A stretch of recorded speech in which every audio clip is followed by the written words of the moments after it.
temps ne se résumèrent plus qu'à toucher son visage qui tous les soirs fut tailladé par la lame. Tous les soirs son visage fut tailladé par la lame, écrivant des mots, des lettres et des chiffres sur son visage. Ses yeux noirs recouverts de sang qui ne faisaient que couler encore et encore. Ses yeux noirs recouverts de sang qui ne faisaient que couler, couler et couler encore et encore. Aveugle, la jeune fille se servait de ses mains comme ses yeux. Elle marchait dans les couloirs et traversait la maison. Elle traversait la maison comme un infini couloir qui ne s'arrêtera jamais. Et partout autour d'elle, elle entendait des murmures, elle entendait les gens parler.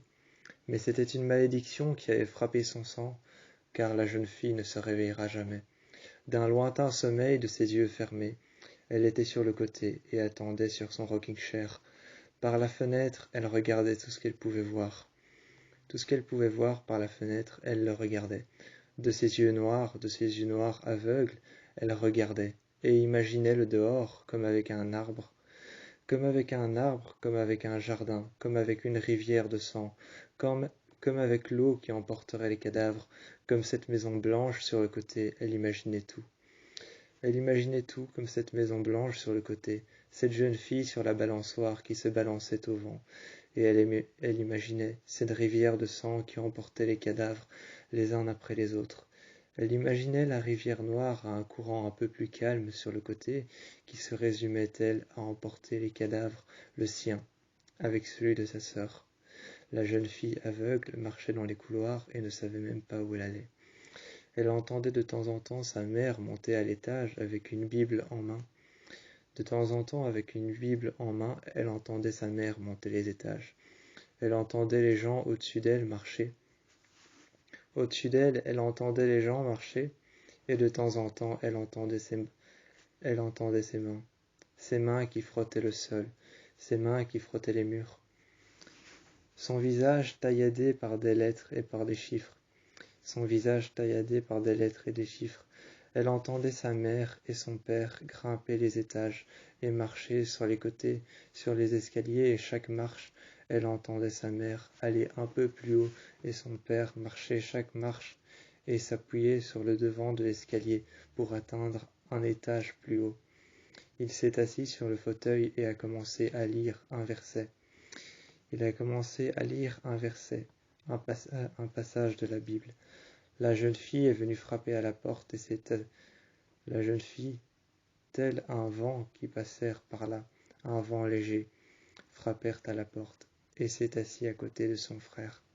Son frère qui était mort, charcuté par une lame, dévisagé par une lame qui lui avait coupé les yeux.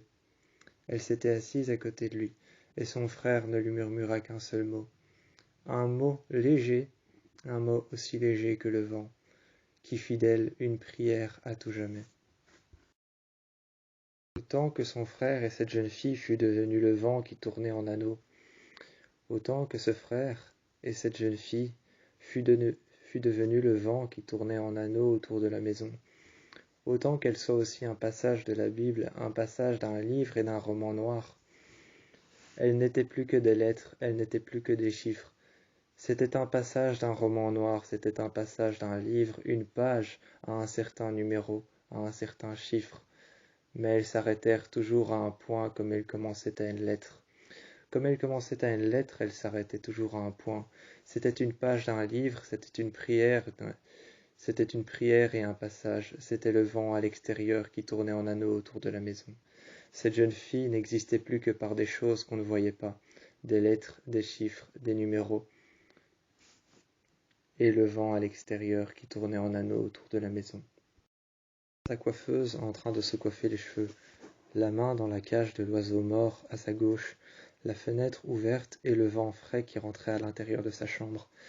Elle se regardait avec ses yeux noirs qui saignaient, du sang qui coulait le long de ses yeux et de ses joues. Elle se regardait dans la vitre. Dans la vitre de sa coiffeuse, elle se regardait. L'oiseau mort à sa gauche dans sa cage, la main dans sa cage.